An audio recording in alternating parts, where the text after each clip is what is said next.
Necklace road पर जमा भीड़ पुलिस के जाने के काफी बाद भी वहां खड़ी थी। लोग एक दूसरे से दबी हुई आवाज में बात कर रहे थे।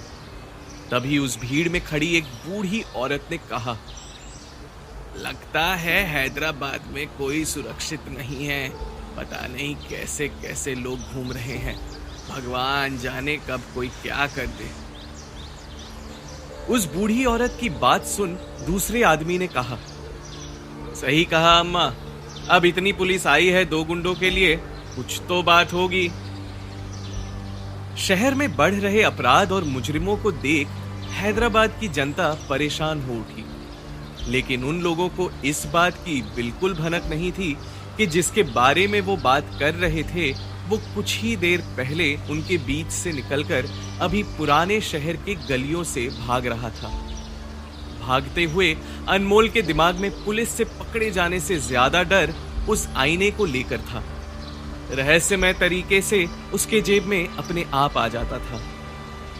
दौड़ते हुए अनमोल अपने जेब से वो आईना निकालता है और चावल की पोटली को एक बार फिर उस आईने में देखता है।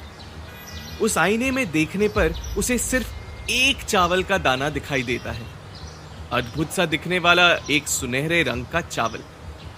अनमोल जल्दी से उस आईने समेत पोटली को अपने जेब में रख लेता है। Anmol the great Indian antique shop पर पहुंच जाता है, जहां मदन गुप्ता शॉप के बाहर खड़ा बड़ी बेसब्री से अनमोल का इंतजार कर रहा था। अनमोल को देख मदन गुप्ता बड़े प्यार से कहता है, तू ठीक तो है ना बेटा? आजा आजा, अंदर आजा। पुलिस और आईने से ज्यादा डर अनमोल को अब मदन गुप्ता के प्यार से लग रहा था।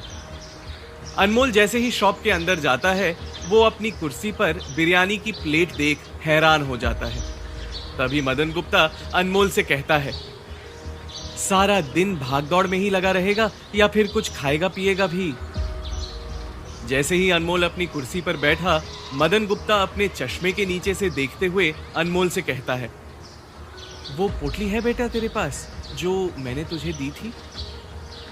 अनमोल कुछ कह पाता उससे पहले ही मदन गुप्ता ने कहा, मुझे पता है वहां क्या हुआ बेटा, तू डर मत, मैं तो तेरे लिए प्रार्थना कर रहा था। तू खाना खाकर पोटली मुझे दे दे। बिरयानी की महक से अनमोल के मुंह में पानी आ जाता है। वो तेजी से बिरयानी की प्लेट की ओर बढ़ता है और अपने दोनों हाथों से खाने लगता है। इसी दौरान मदन गुप्ता अपने हाथ में वो चावल की पोटली लिए चुपके से दुकान के उस कमरे की ओर बढ़ता है जहां चारों ओर पुरानी चीजें बिखरी हुई थी। वो उस तिजोरी तक पहुंचता है जो मॉडर्न दिखती है।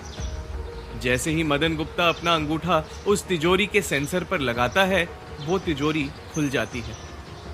मदन गुप्ता उस चावल की पोटली से बड़ी आसानी से एक सुनहरे रंग के दाने को चुनकर उसे एक ज्वेलरी बॉक्स में रखकर उस बॉक्स को तिजोरी में रख देता है। पर मदन गुप्ता को इस बात का बिल्कुल भी अंदेशा नहीं था कि अनमोल छिपकर उसे देख रहा था। मदन गुप्ता जैसे ही वो दाना तिजोरी में रख देता है, अनमोल तुरंत ही अपनी जगह पर लौट आता है। वापस अपनी जगह पर लौटकर अनमोल अपनी जेब से फोन निकालता है और उस दाने के बारे में गूगल पर सर्च करने लगता है। पर काफी सर्च करने के बाद भी अनमोल को उस चावल के बारे में कुछ पता नहीं चलता। तभी अनमोल मन ही मन सोचता है, आखिर क्या था उस एक चावल के दाने में जिसे बाकी चावल में डालकर भेजा था और उसे लेने एक स्मगलर पुलिस के हाथों पकड़ा गया। ऐसा क्या गलत कर रहे हैं मदन गुप्ता?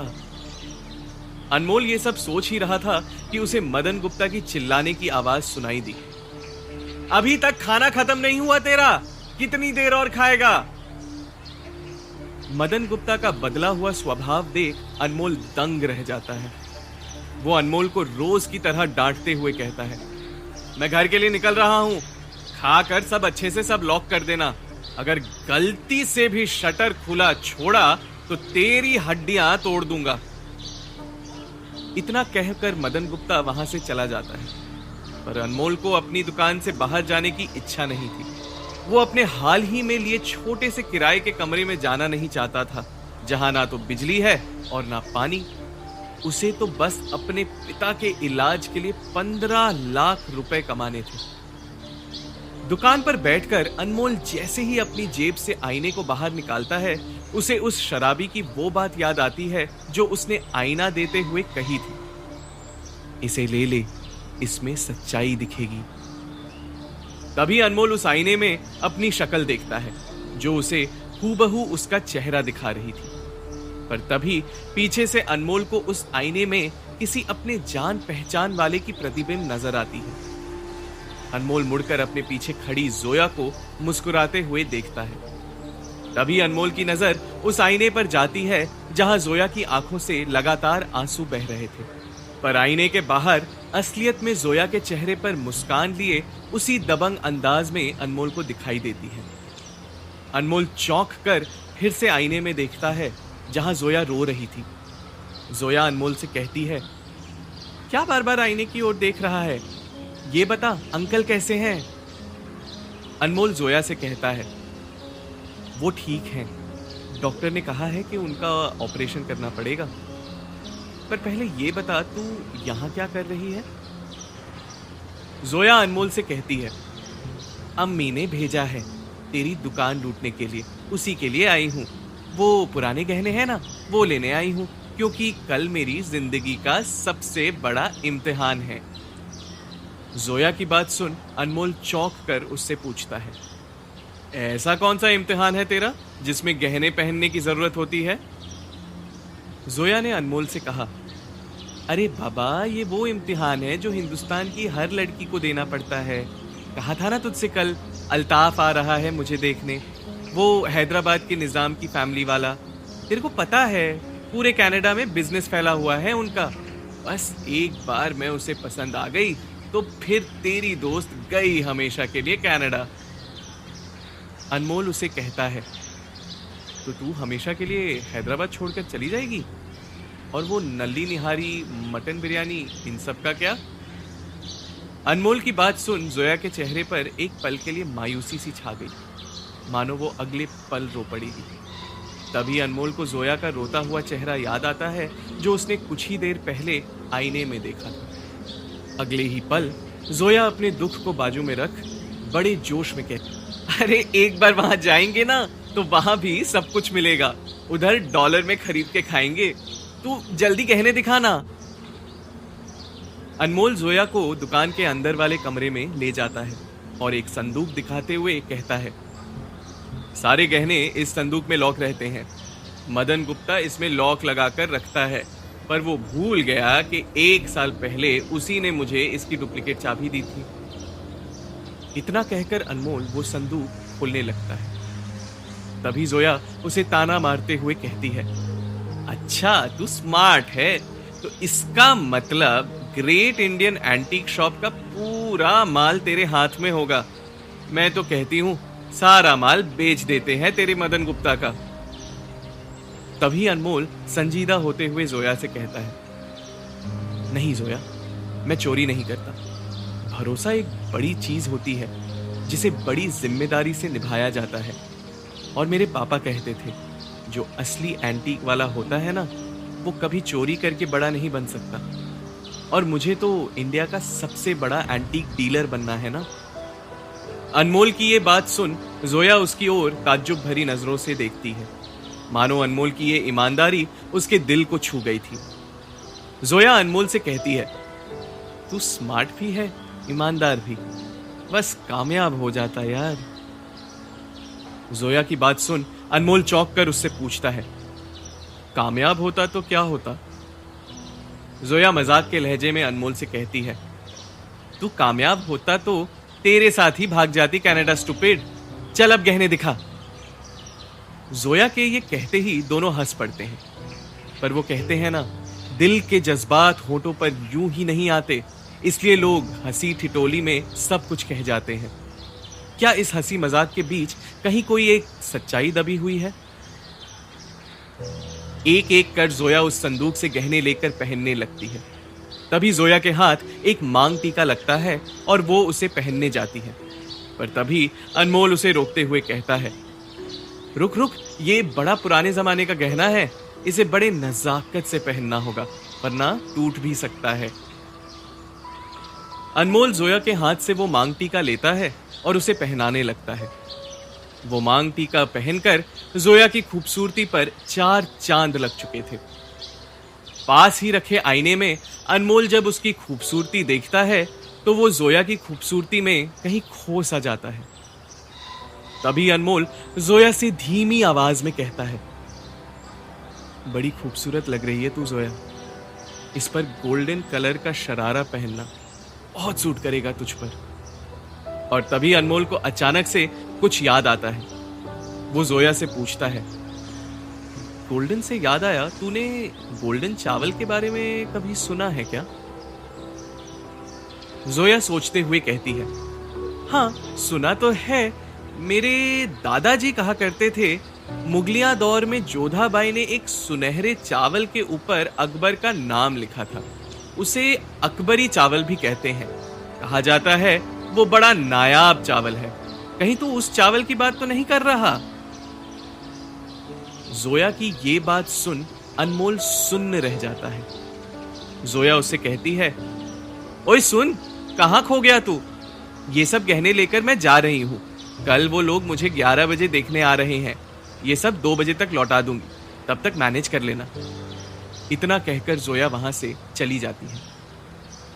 जोया से उस चावल के बारे में सुन अनमोल उसी के बारे में ही सोच रहा था कि तभी अनमोल तुरंत अपनी जेब से वो आईना निकालता है और सोचता है कि उस शराबी ने उसे आईना देते हुए क्या कहा था। तभी अनमोल अपने आप से कहता है, क्या उस शराबी ने जो कुछ कहा वो सच था? क्या सच में ये आईना सच्चाई दिखाता है?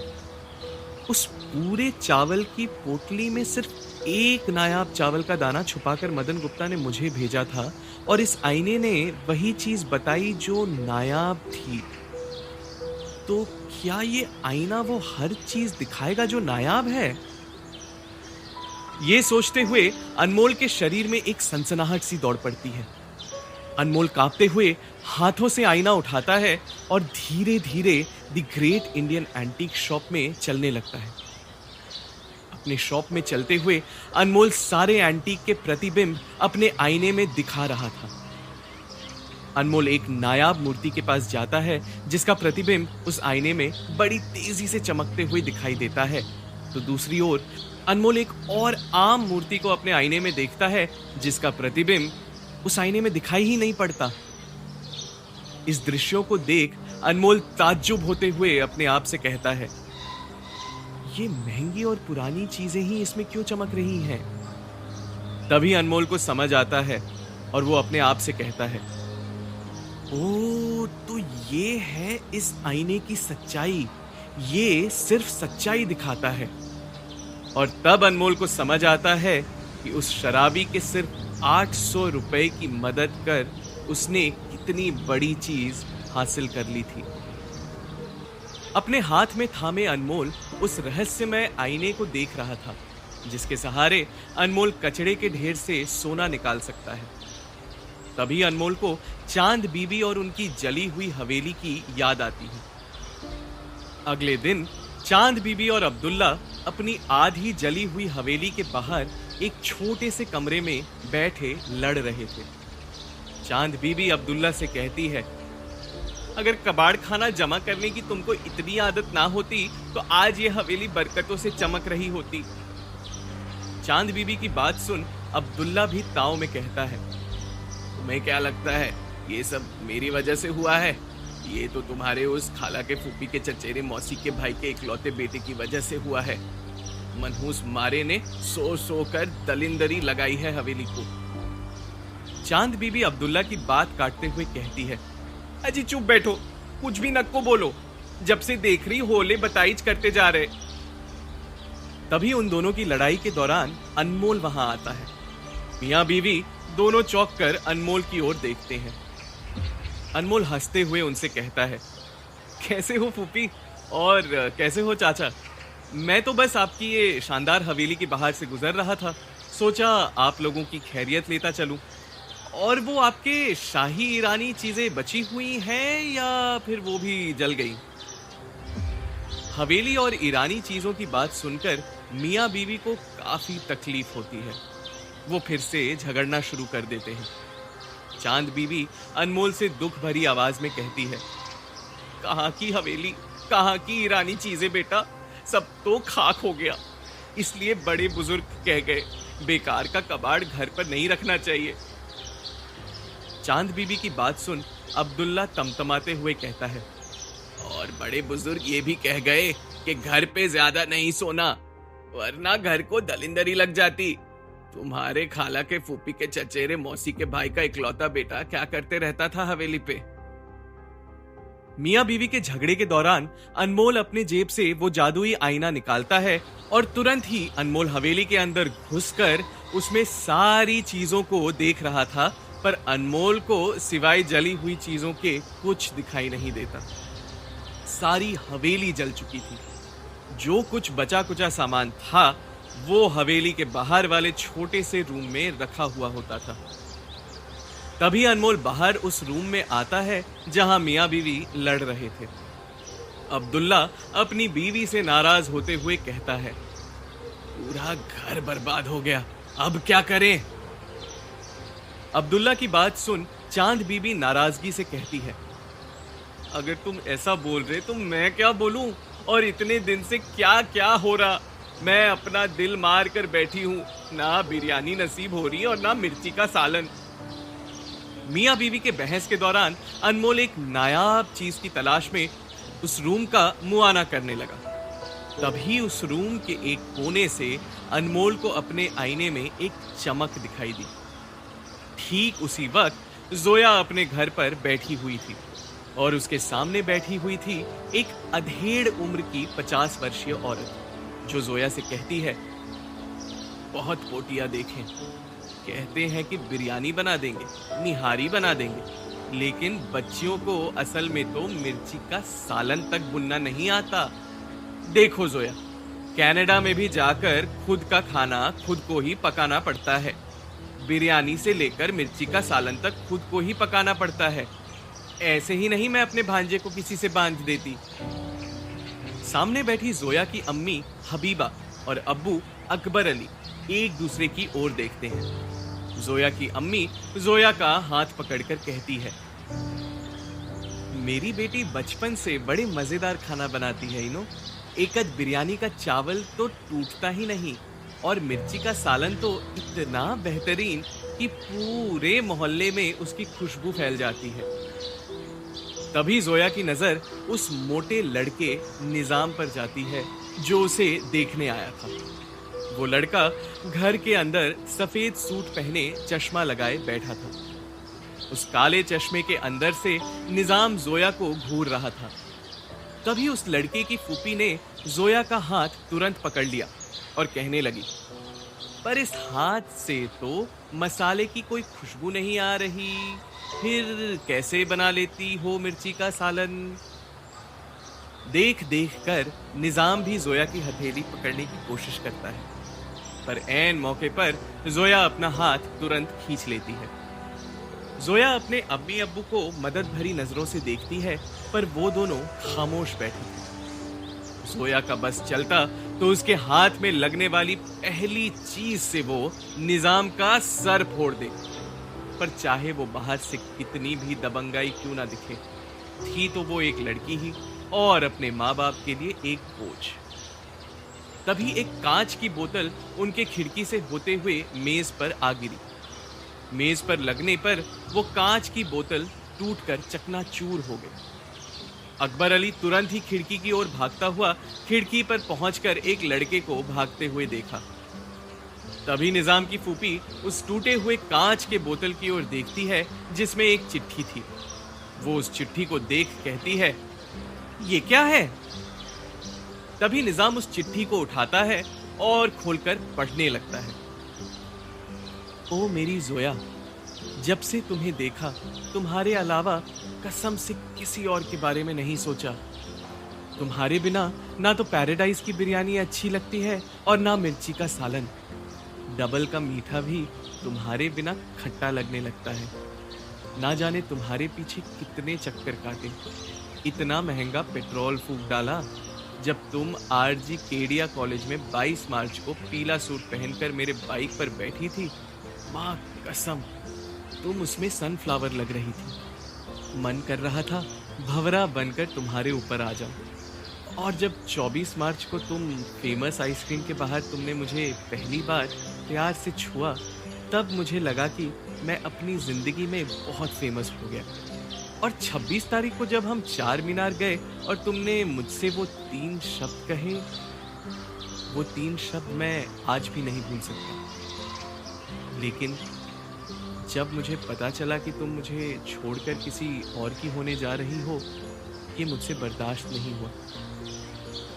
तुम सिर्फ मेरी हो जोया, सिर्फ मेरी। वो चिट्ठी पढ़ते ही फूफी आग बबूला होकर कहती है, ये क्या है अकबर भाई साहब, आखिर मसला क्या है? ये फेमस आइसक्रीम और पीले सूट, क्या है ये सब? अकबर अली मामले को संभालते हुए कहते हैं, सब बकवास है, किसी ने शरारत की है। फूफी अकबर अली को हाथ दिखाकर जोया से पूछती है, सिर्फ एक बात पूछूंगी तुझसे, क्या सच में तूने 22 मार्च को पीला सूट पहना था? पर जोया अपना सर झुकाए खामोश खड़ी थी। इसके बाद अब लड़के वाले अकबर अली की कहां सुनने वाले थे।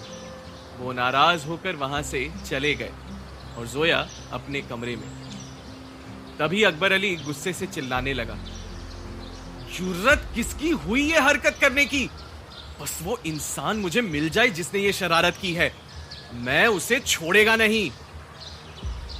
गुस्से में अकबर अली हबीबा से कहता है, और कितनी बार कहा है तुमसे कि जोया को बाहर मत भेजो, लो हो गया ना मसला। ये कहते हुए अकबर अली जोया के कमरे की ओर बढ़ते हैं, पर जैसे ही वो कमरे में दाखिल होते हैं, वो देखकर हैरान हो जाते हैं कि जोया अपने कमरे में नहीं है। जोया अपने कमरे की खिड़की से निकलकर रास्ते से भाग रही थी। उसके चेहरे पर एक मुस्कुराहट थी। जोया को पता था कि उसे किसने बचाया है। वो उसे मिलने के लिए बेताब थी, पर उसे क्या पता था, जिससे वो मिलना चाहती है वो दूर कहीं एक जली हुई हवेली में कचड़े से सोना निकाल रहा है। अनमोल उस जले हुए ढेर के आगे खड़ा था, जहां से उसका आईना एक नायाब चीज दिखा रहा था। उस ढेर में खोजते खोजते वो एक छोटी सी मियान से खंजर निकालता है, जो काफी पुरानी लग रही थी। वो उस खंजर को अपने हाथ में लिए उन दोनों से कहता है, आप लोगों को बिरयानी और मिर्ची का सालन चाहिए ना, सब मिलेगा, बस ये खंजर मुझे बेच दीजिए। चांद बीबी और अब्दुल्ला दोनों एक दूसरे को हैरानी से देखने लगते हैं। अनमोल उनसे कहता है, देखिए, पहली बार मैंने आपसे वो चीज तोहफे में ली थी, पर अब इसे खरीदना चाहता हूं। चांद बीबी अब्दुल्ला से धीमे से कहती है, कब से ऐसे ही पड़ा जंग खा रहा है, एक काम करते हैं, इसे बेच देते हैं। अपनी बीवी की बात सुन अब्दुल्ला उससे कहता है, इसी बहाने बिरयानी और मिर्ची का सालन भी खाने को नसीब होगा। दोनों आपस में बात करते हैं और अब्दुल्ला अनमोल से कहता है, ठीक है, तो फिर लाओ 2000 रुपए। अनमोल अपने जेब में पैसों के लिए हाथ डालता है, पर उसके पास कोई पैसे नहीं थे। तभी अनमोल को याद आता है कि उसने अपने सभी पैसे तो उस शराबी को दे दिए थे। तभी अनमोल का फोन बजता है। जैसे ही अनमोल फोन उठाता है, जोया उसे कहती है, ये तेरी हरकत है ना, तूने ही भेजा था ना उस लड़के को बोतल फेंकने के लिए, कहाँ है तू, मिलना है तुझसे। जोया की बात सुन अनमोल उससे कहता है, मुझे भी तुझसे मिलना है, जल्दी आ जा चार मीनार के पास। अनमोल फोन रखकर अब्दुल्ला से कहता है, आपको पैसे चाहिए ना, 5 मिनट रुकिए, पैसा आपके जेब में होगा। ढलते हुए सूरज की रोशनी में हैदराबाद के पुराने शहर में जोया और अनमोल मिल रहे थे। लड़की की आंखों में आंसू थे, तो वहीं लड़के के चेहरे पर एक शैतानी मुस्कुराहट। जोया भीड़ के बीचों बीच अनमोल को देख उसे गले लगा लेती। जोया अनमोल को गले लगाते हुए कहती है, thank you thank you thank you, तूने बचा लिया यार। अनमोल हंसकर कहता है, बेस्ट फ्रेंड हूं ना तेरा, ऐसे कैसे मुसीबत में छोड़ सकता था। तुझे नहीं जाना था ना कनाडा, तो अनमोल तुझे कभी नहीं जाने देगा। जोया उसे कहती है, तुझे कैसे पता था कि मुझे यहां से कहीं नहीं जाना?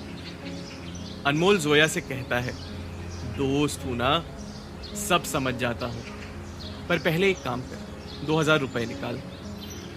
जोया चौंक कर कहती है, अरे कल ही तो लिए थे तूने। अनमोल उससे कहता है, अरे तू दे भाई। तुरंत ही अनमोल जोया के बैग में हाथ डालकर 2000 रुपए ले लेता है और दौड़ना शुरू कर देता है। अनमोल को दौड़ता हुआ देख जोया उससे कहती है, अरे कहाँ जा रहा है तू? अनमोल जोया से कहता है, तू यहीं रुक, मैं बस यूं गया और यूं आया। अनमोल 2000 लेकर चांद बीबी और अब्दुल्ला के पास आता है और उनसे वो पुराना खंजर खरीद लेता है। तुरंत ही अनमोल उस खंजर को थामे जोया के पास आता है, जिसे देख जोया अनमोल से पूछती है, तू ये लेने गया था, इसके लिए तूने मेरे 2000 रुपए बर्बाद किए? अनमोल जोया से कहता है, अरे तुझे क्या पता एंटीक के बारे में, अगर मैं सही हूं तो ये खंजर काफी कीमती है। जोया अनमोल की चुटकी लेते हुए कहती है, पहले तो तू सही होना चाहिए ना मेरे बाप, और दुनिया जानती है कि तू एंटीक के मामले में कितना सही होता है। अनमोल जोया को देख कहता है, इसीलिए तो इस खंजर को वहां ले जा रहा हूं जो इसे परख कर इसका सही मोल बता सके, एंटीक के बादशाह के पास। अनमोल की बात सुन जोया कहती है, एंटीक के बादशाह? कौन है ये एंटीक के बादशाह जिसका जिक्र तू हमेशा करता रहता है? अनमोल दौड़ते हुए जोया से कहता है, बाद में आराम से बताता हूं, मुझे अभी काम है। जोया से मिलने के बाद अनमोल सीधे अपने घर आता है। जैसे ही अनमोल अपने हाथ में उस खंजर को देखता है, वो अपने अतीत के पन्नों में कहीं खो जाता है, जहां चारों ओर उसे लड़ाई की आवाजें सुनाई देती हैं। और तभी एक आदमी अनमोल के पिता के गर्दन पर एक खंजर रखे खड़ा हुआ था।